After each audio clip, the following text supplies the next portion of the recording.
Congratulations to Raven Johnson on being drafted. I'm not trying to rain on nobody's parade, man. I know this is a lifelong dream. I'm trying to be cool, bruh. Indiana Fever, fire the front office, man. Y'all on some BS, bruh. Y'all on some straight up BS. This is the same Raven Johnson that was out pushing a race narrative versus Caitlin Clark fans just a couple weeks. Something just happened that has Fever fans completely losing it. And honestly, it's not hard to see why. What should have been a smart draft move is now being talked about like someone just lit a match inside the locker room. And the name behind it? Yeah, that's where things get messy fast. So here's the question. Does this pick actually help the team or quietly tear it apart? Because just a moment ago, the Indiana Fever finally looked like they were figuring things out. The locker room felt calm. The direction was clear. And everything was being built around one of the biggest stars in basketball right now, Caitlin Clark. For the first time in a while, it all made sense. And then they did this. Indiana Fever, like Amber Cox has to be evaluated. Okay, let's take a look at this here, man.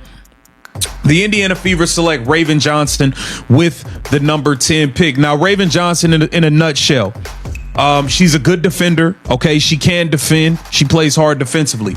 That's all she's bringing. With the 10th pick, the Fever selected Raven Johnson. Yeah, that Raven Johnson. Now, if you're wondering why fans are reacting like the front office just hit the self-destruct button, you're not alone. Because this isn't just about basketball, not even close. To really understand the reaction, you have to go back a bit. There was already tension. Not the quiet, behind-the-scenes kind. This was loud, messy, internet-breaking tension. And it all traces back to that NCAA women's tournament clash between Iowa and South Carolina. That's where things first started to feel off. Daring her to shoot from three. Do you see her? She's not even looking at her. She's swiped. On the court, Clark basically dared Raven Johnson to shoot. Gave her space, a lot of space. And yeah, that clip went everywhere.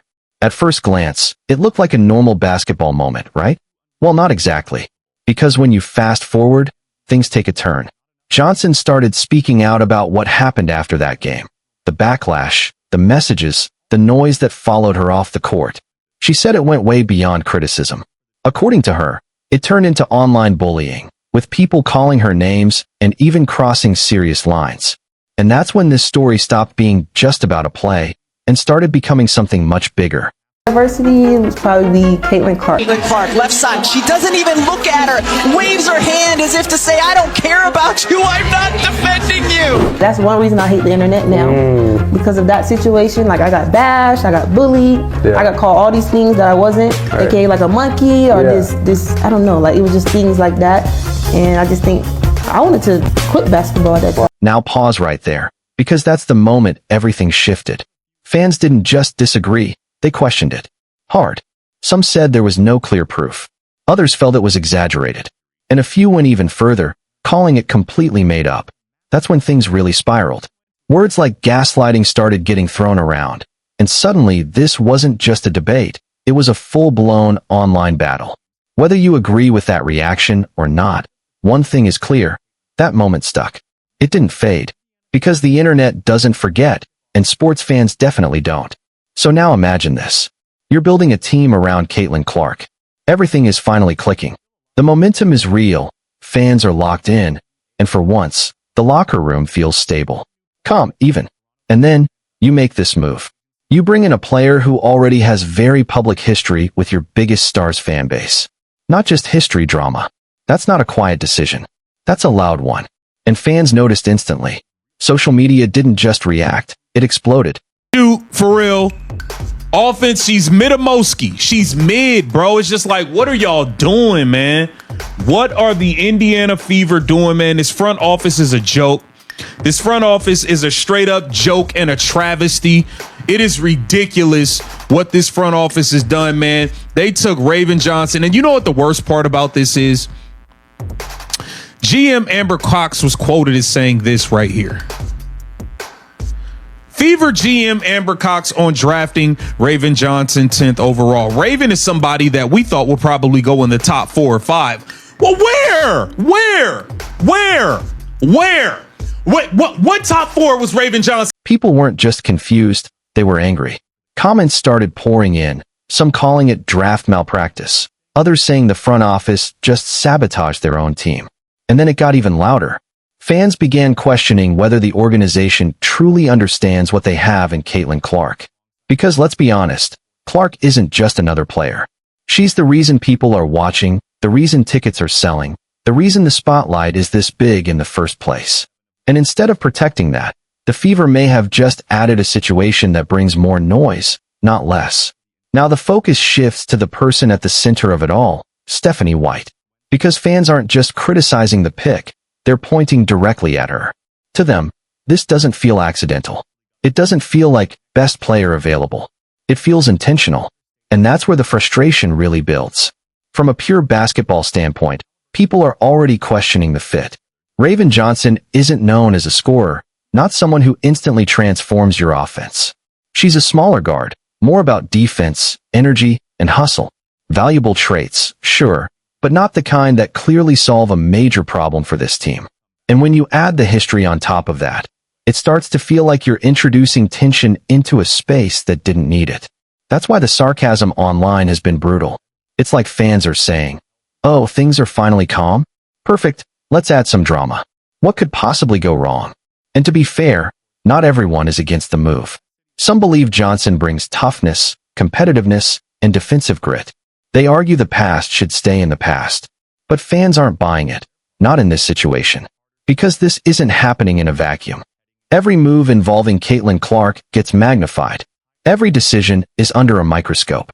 And this one was always going to explode, not because of talent, but because of timing. Just weeks after those comments went viral, this happens.